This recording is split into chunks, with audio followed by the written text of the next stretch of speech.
The day my daughter-in-law smiled at me across the Thanksgiving table and said, "Honestly, Patrice, you should think about one of those senior living places. You'd love it there." I almost laughed.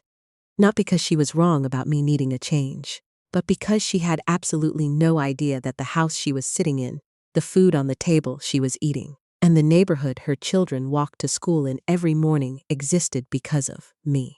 Every single bit of it. Nobody laughed louder than my son Marcus when I told him I was done. He actually slapped the counter. "Mom," he said, grinning, "you won't make it 6 months."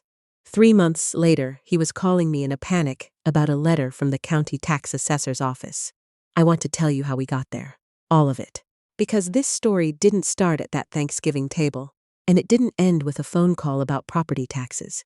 It started the way most quiet disasters do. Slowly, with love, with the best intentions, and with a silence that went on far too long. My name is Patrice Holloway. I'm 64 years old.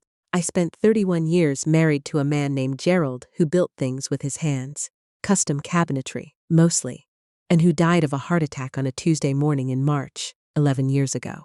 He was 58. He was drinking his first cup of coffee and reading the sports page. I was upstairs. By the time I came down, he was already gone. I tell you that because everything that happened after started there. With that Tuesday morning, with me, standing in my kitchen in my robe, realizing that the person who had been my partner in every decision for 3 decades was gone, and that I now had 2 adult children who needed me more than they knew how to say. My son, Marcus, was 33 at the time. He and his wife, Claudette, had 2 kids already, Jalen, who was 7, and Nia, who was 4. Marcus ran a landscaping business that had been doing well enough, but Gerald's death hit him hard, harder than he showed.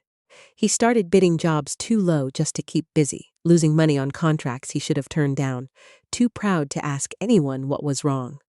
My daughter, Simone, was 29. She'd just gone through a divorce herself. Her ex-husband, Raymond, had moved to Phoenix the minute the papers were signed, and Simone was trying to raise their daughter, little Cora, alone in an apartment in Cincinnati that she could barely afford. I wasn't wealthy. I want to be clear about that, because people always assume. Gerald left me with the house, a 4-bedroom colonial in Westerville, Ohio, paid off, and a life insurance policy that was meaningful but not endless. I also worked. I'd been a dental office administrator for 20 years, and after Gerald died, I went back full-time. I needed the structure as much as the money. But what I gave my children wasn't just money. I gave them time. I gave them everything. Marcus and Claudette were struggling with childcare costs, so I drove to their house every morning at 7:15 for 3 years. 3 years, to get Jalen and Nia ready for school while Claudette left for work. Nobody asked if I had plans. Nobody asked if I was tired. I showed up because they needed me, and because that's what I believed mothers did. When Simone's car broke down in February, the kind of cold where your breath freezes before it leaves your mouth, I drove 3 hours round trip to get her, paid for the repair, and drove her back. She hugged me at the door and said, "I don't know what I'd do without you, Mom." I held on to that for weeks, honestly. I kept it like a little coin in my pocket. Over time, though, those moments of gratitude stopped coming. Not because my children were cruel people, but because help, when it comes without a single interruption, eventually stops feeling like help. It starts feeling like weather, like something that simply happens, that requires no acknowledgement, that will always be there. The financial piece started around 7 years ago. Marcus's business hit a rough patch. A big commercial contract fell through, equipment needed replacing, and payroll was becoming a problem. He came to me looking like Gerald used to look when something was wrong and he was trying not to show it. He sat at my kitchen table and said, "I just need to get through the next few months." I helped. Of course I helped, but the next few months has a way of stretching. First it was the insurance on his work trucks, then a repair on the trailer, then, and this is the one I should have paused on, the property tax on the house he and Claudette owned in Columbus. Just that once, I told myself. Just until things leveled out. They leveled out. The property taxes didn't go back to being his responsibility. It happened so gradually that even I didn't fully see it. Marcus and Claudette refinanced the house and used the equity for a kitchen renovation. Beautiful kitchen, quartz countertops, the kind with the gray veining. I went to dinner there a month after it was finished and sat in that kitchen and thought about the property tax bill I'd paid 6 weeks earlier. I didn't say anything. What was I going to say? Meanwhile, I was also helping Simone, not with the same bills, but in other ways. Her car insurance, after a fender bender raised her rates, Cora's school supplies and field trips, and the winter coat she needed, that Simone kept putting off. I didn't keep a running tally in my head. I didn't have a spreadsheet. I just helped every time help was needed, because every time, the need was real. I still worked. 40 hours a week, sometimes more. I took on after-hours billing for 2 other dental offices to supplement my income because somewhere in the back of my mind, I knew the math wasn't working anymore. My retirement savings, which Gerald and I had built carefully over decades, had stopped growing the way it should have. One evening, I sat down with my bank statements spread across the kitchen table. The same table where Marcus had sat and told me he just needed a few months. And I started writing numbers on a legal pad. Property taxes, truck insurance, utility deposits I'd covered when Marcus and Claudette fell behind one summer. Simone's car payment for 4 months when Raymond stopped sending child support. Cora's braces, because Simone's dental coverage had a gap. My own Medicare supplement premiums. Groceries I bought and brought to both households because I was coming by anyway. The number I reached at the bottom of the page stayed with me for days. Maybe $65,000. Over 7 years. Quietly, without a single conversation. I was not wealthy. I was exhausted. There was a woman at my church, a friend of mine named Dorothy Elaine Pierce. Everyone called her Dot, who used to say something that I only understood after Gerald died. She'd say, "Baby, be careful what you let become invisible. Because invisible things don't get protected." I thought she was talking about feelings. She was talking about everything. The night everything shifted was not a dramatic night.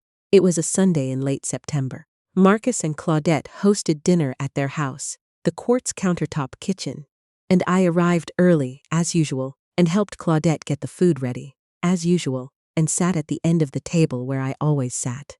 Partway through the meal, Claudette started talking about the new development going up near their neighborhood. Bigger lots, newer construction, better school district. She said it casually. The way people mention things they've already half decided. "We've actually been thinking," she said, not looking at me at first. Marcus nodded. "The timing might be right." "For what?" Simone asked. Claudette reached for her wine glass. "Moving. Something newer, more space for the kids." And then Marcus said it. Not to hurt me. I believe that, even now. He said it because it was simply the thought in his head.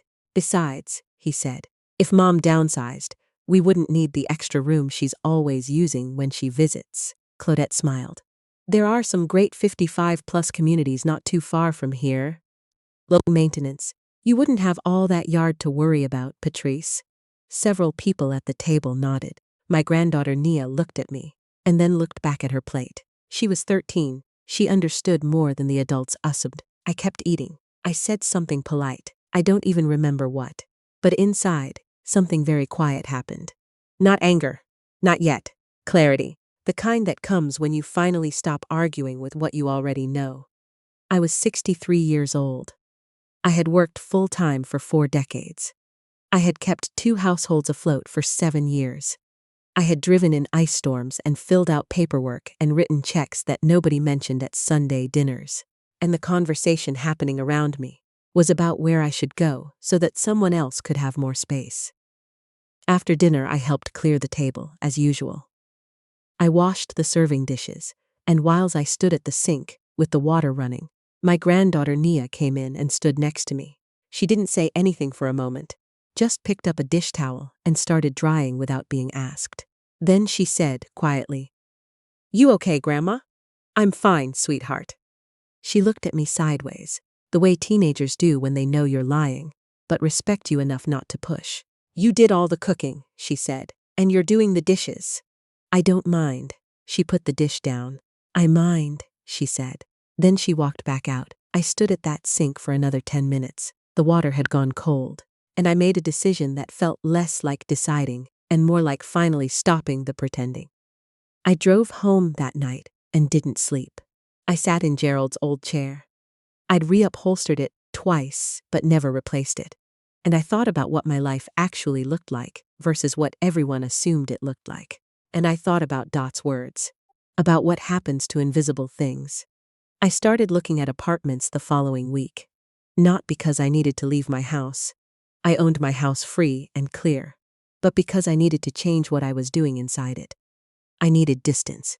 Real distance. The kind that couldn't be crossed on a Tuesday morning at 7:15.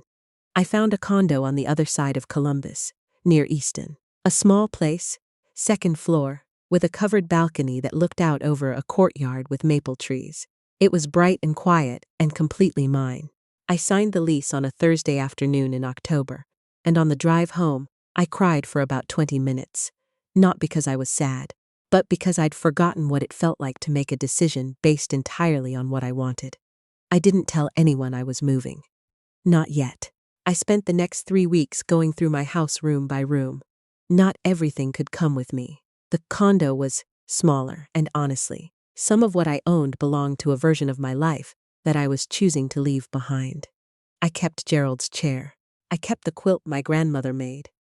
And the framed photograph from our 25th anniversary. And the coffee mug from the Grand Canyon trip we took.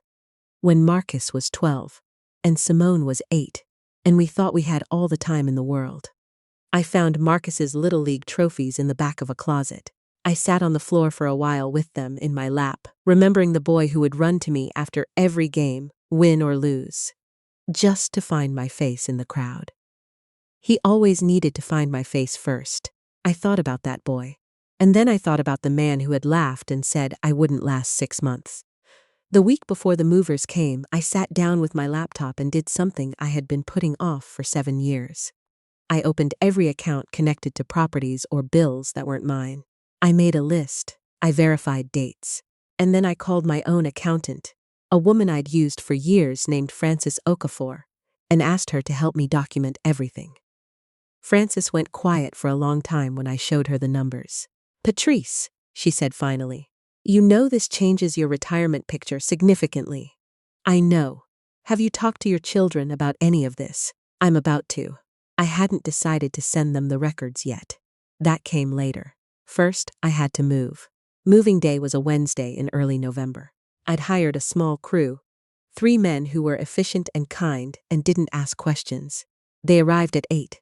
By noon, half my life was in a truck. Marcus showed up at 11:30.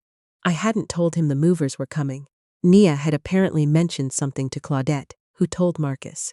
He stood in my driveway with his coffee in his hand, staring at the truck. "Mom." His voice had that particular tone, the one I'd heard every time I'd done something he hadn't anticipated. Not quite concern, more like inconvenience. "Good morning," I said. "You didn't tell me." "I know." He watched 2 men carry my armchair toward the truck. "This is a big decision." "Yes, don't you think you should have talked to us first?" I looked at him directly. "Did you talk to me before planning to move to a bigger house?" He didn't answer. "I'll be fine, Marcus. The address is in your phone now." He stood there another minute. His coffee was getting cold. Then his own phone rang. A work call, by the sound of it. And he walked toward his truck, one hand pressed to his ear, still talking when he pulled out of the driveway. Simone called that afternoon. She'd heard from Marcus. "Mom, I just want to make sure you're okay." "I'm more than okay. It just feels sudden." "It doesn't feel sudden to me." She was quiet. "I feel like we missed something." That sentence was the most perceptive thing she'd said in 2 years. I almost told her that. Instead I said, "Come visit when I'm settled." By 4 o'clock, the movers were done. I walked through my empty house one last time. 31 years of marriage in those walls. 2 children home from the hospital. Christmas mornings. Gerald's last kitchen, the one he built himself with reclaimed oak. I put my hand against the wall in the hallway where we used to mark the kids' heights every year. Then I left. My first night in the condo, I sat on the balcony with a glass of wine and listened to nothing. No one was going to call me about a leak, or a form they couldn't understand, or a bill they couldn't cover this month. No one was going to assume I was available. For the first time in 7 years, my evening belonged entirely to me. I slept better than I had in a long time. 2 weeks after I moved, I made my second decision. I opened my laptop, pulled up the list Francis and I had put together, and added the documentation. Bank statements, payment histories, tax records going back to the beginning. Then I organized it into a single PDF and wrote a short email. No drama. No accusations. Just a subject line that said, "Records you should have." I sent it to Marcus first. Then to Simone. Then I closed my laptop and went to make dinner. Marcus called the next morning at 7:42. I know the time because I was watching the maple trees from my balcony, and the light was just starting to come through the branches. "Mom." His voice was different, flatter. The confidence was gone. "Good morning. I've been looking at these files since last night." I waited. "I don't understand." He stopped. Started again. "How long?" 7 years, Marcus. More if you count the smaller things." Silence. Long enough that I thought he might have set the phone down. "The property taxes," he finally said. Not a question. More like he was reading it off a list. "Yes." "The truck insurance." "Yes." He stopped again. "Mom, why didn't you tell me?" I answered the same way I'd been answering that question in my head for weeks. "Because you never asked." More silence. I thought. He stopped himself. "I honestly thought those things were getting taken care of." "They were. By you. By me." I heard him exhale, slow and heavy. The sound of a man who has just had the floor rearranged under his feet. "I had no idea," he said. "I know you didn't." "How much?" He seemed to be doing math in his head. "Mom, total. How much are we talking about?" I told him the number Francis and I had arrived at. He went quiet again, longer this time. "That's not possible," he said finally. "I have every record." He didn't argue. The records were thorough. Francis doesn't do anything by halves. That evening, Simone called. Unlike Marcus, she cried almost immediately. Not dramatic crying. Just the quiet, steady kind that comes when something heavy arrives all at once. "Cora's braces," she said, after a long silence. "Yes, I thought Raymond's support payment had covered." She stopped. "But he was late that whole year. You told me not to worry about it." "I meant that." "Mom." Her voice broke slightly. "I didn't know you were the one." "I know. Why did you let me think someone else handled it?" That question I sat with for a moment. "Because the truth was layered. Because I wanted you to feel secure," I said. "And because some part of me thought if I kept going, eventually everything would work out." "Work out how?" "I'm not sure I knew." She cried again for a while. I didn't try to fix it. Fixing things had been my full-time occupation for too long. The following weekend, Marcus drove to my condo. He didn't call first, which was new. Marcus had always been the type to announce himself. He knocked. I opened the door and he was standing there with a paper bag from the bakery I used to go to every Saturday morning when he was growing up. Cinnamon rolls, the heavy ones with the cream cheese icing. He looked like he hadn't slept. "Can I come in?" I stepped aside. He put the bag on my kitchen table and sat down. For a moment he just looked around the condo. The balcony, the maple trees outside, Gerald's reupholstered chair in the corner. "It suits you," he said finally. "I think so too." He opened the bag and pushed a cinnamon roll toward me. Didn't take one for himself. His hands were folded on the table. "I've been trying to figure out what to say for 3 days," he said. "Take your time." He looked at me. "I remember when Dad died. And you kept going. You showed up at our house, you helped with the kids, you handled everything. And I let you. I just let you do it because it felt like that was how you were coping." It was, for a while, but at some point it became. He searched for the word. "Expected," I said. He winced. "Yeah, not by design, Marcus.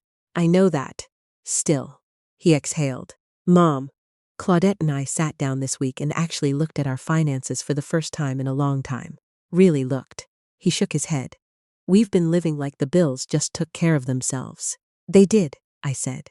"They just weren't taking care of themselves." He was quiet. Then, "Do you know what Nia said to me?" "What?" She said, "Dad, Grandma was the one doing the dishes and you were on your phone. Just like that, 13 years old." I smiled. She sees things. She sees everything. He picked up the cinnamon roll finally and broke off a piece. I told her she was right. We sat together for almost 2 hours. No agenda, no problem to solve. He told me about a bid he was putting together. a big municipal contract, and ask my opinion on the numbers. Not because he needed my money, but because he respected my judgment. That was new. Or maybe it was old, something from when he was younger and hadn't yet learned to stop asking. When he left, he hugged me at the door. Properly. Both arms, full contact, the kind of hug that means something. "I'm sorry, Mom," he said quietly. "I know, I'm going to do better." I believed him. Not because he promised. Marcus had made promises before. But because he looked like a man who had actually understood something, not just apologized for it. A few weeks later, Simone came with Cora. They brought lunch and we ate on the balcony. Cora, who was 17 by then, asked me 3 questions about how I'd gotten my accounting certification, whether I thought she should study business, and what Gerald had been like when Marcus was little. She was curious about me as a person, not as a resource, just as a person. I talked for 20 minutes straight without being interrupted once. It was remarkable. As fall turned to winter, things began to shift in the way that real things shift. Not all at once, not dramatically, just quietly and persistently. Marcus and Claudette hired a part-time bookkeeper for the landscaping business, someone to handle what Marcus had apparently been ignoring for years. Claudette picked up extra hours at her job. They canceled 2 of the subscription services they'd been paying for, and then forgetting. Simone negotiated a payment plan with the dentist for Cora's next round of orthodontia. She called to tell me about it with a kind of pride in her voice that I hadn't heard from her in years. "I handled it myself," she said. "I didn't even think to call you first." That sentence moved something in me. There was one more thing I hadn't told them yet. A piece of the story they didn't know. One that went back further than the property tax bills and the truck insurance. Further than Gerald's death. I'd been carrying it so long it had almost become part of my own breathing. When Gerald and I had been married 12 years, we'd had an opportunity to sell the house and buy a small commercial property, a building on Henderson Road that my brother-in-law had found. The numbers made sense. Gerald was cautious but interested. My brother-in-law was persuasive, and I had already put aside a portion of my savings, separate from our joint account, that could have funded a meaningful share of the down payment. 2 weeks before we were supposed to sign, Marcus got into serious trouble at school. Not the kind of trouble that goes away quickly. He was 17, and the situation involved a fight that resulted in a suspension and a meeting with an attorney and 3 months of community service. The stress almost broke us. Gerald and I were at the school, at the attorney's office, at hearings, and somewhere in the middle of it all, the commercial property deal went away. We never bought it. I never told Marcus. There seemed no reason to. He was 17. He carried enough. But that building sold 6 years later for 4 times what we would have paid. And the money that could have been invested there, my separate savings, eventually got folded into the fund I drew from to help Marcus through the rough years. And then, the rough years became 7 years. I hadn't planned to tell them. But one evening in February, Marcus came by to drop off some paperwork I'd asked him about. And we ended up sitting at my kitchen table, the way we used to at Gerald's kitchen table, just talking. And at some point he said, "Mom, I've been thinking about how far back this goes. Like, was there other stuff? Before the business?" And I told him. Not all at once, just quietly, the way the whole story had happened. I told him about the building on Henderson Road, about the timing, about what that money had eventually become. He sat very still. "You're telling me?" He stopped. "The money you used to help my business. Part of that was savings from something you didn't get to do because of me." "Because of hard timing," I said. "Not because of you.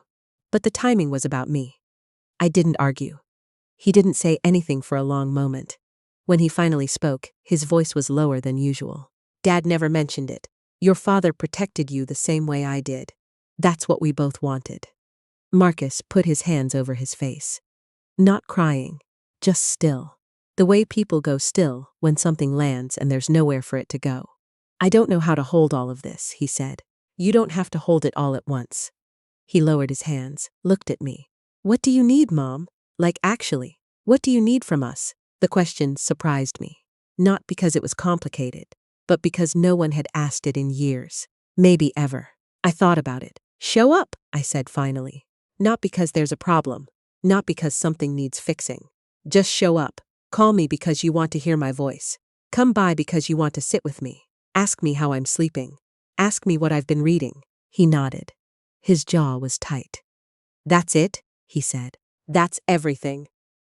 Spring came slowly that year. By March, the maple trees on my balcony were starting to bud, and I'd taken up a watercolor class on Thursday evenings at the community center 3 blocks away. My instructor, a retired art teacher named Beverly, told me I had a good sense of light. I thought about that for days. I'd never been told I had a good sense of anything that wasn't practical. Marcus called me on a Sunday morning in April. Not because of an emergency. Just to talk. We were on the phone for 40 minutes. He told me about a bird that had built a nest in the gutter of his garage, and I told him about a cinnamon roll recipe I'd been trying to figure out. The kind with the cream cheese icing, his old favorite. He laughed. Said he'd come over and be my test audience. He did that Saturday. He brought Nia, and the 3 of us stood in my small kitchen and made cinnamon rolls from scratch, and Nia took pictures of every step. And we ate them warm off the pan at the kitchen table while Nia asked me questions about what Marcus was like as a little boy. I told her about the Little League trophy, about the face he used to make when he struck out, like the whole sky had caved in. About how Gerald used to take him for ice cream after every loss, just to remind him that losing wasn't the worst thing. Marcus listened with his arms folded and a half smile on his face that made him look exactly like Gerald. Nia looked at him and said, "You were kind of dramatic." He laughed, the real kind, full and surprised. I looked at the 2 of them and felt something settle in my chest. Not resolution exactly. More like rightness. The feeling that a thing has arrived at its proper shape. I never moved back. People find that surprising. But the condo was mine. Really mine. The first space in my adult life I'd chosen purely for myself. And I discovered that I liked waking up in a place where the quiet was chosen rather than accidental. I liked the Thursday watercolor class. I liked coffee on the balcony without my phone. I liked deciding what I wanted for dinner without calculating what was in anyone else's refrigerator. I visited Marcus and Claudette's house for the first time in April for Jalen's birthday. I arrived and Claudette met me at the door, and she hugged me, really hugged me, and said, "Thank you for coming." Like I was a guest. Like my presence was something to be grateful for rather than assumed. It sounds like a small thing. It was not a small thing.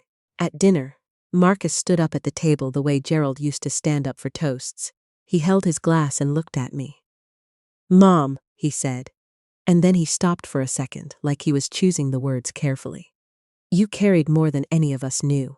And I'm sorry it took me this long to say that out loud. We're lucky you didn't give up on us." Nia started clapping. Jalen looked confused, but joined in. Claudette's eyes were bright. I sat there with my hands folded in my lap, the way I'd sat at that Thanksgiving table a year and a half earlier, when Claudette had smiled and mentioned the 55-plus communities. Same table, different room, completely different feeling. "I never gave up on you," I said. "I just finally remembered not to give up on myself." Nobody laughed this time. And that, in the end, was exactly the point.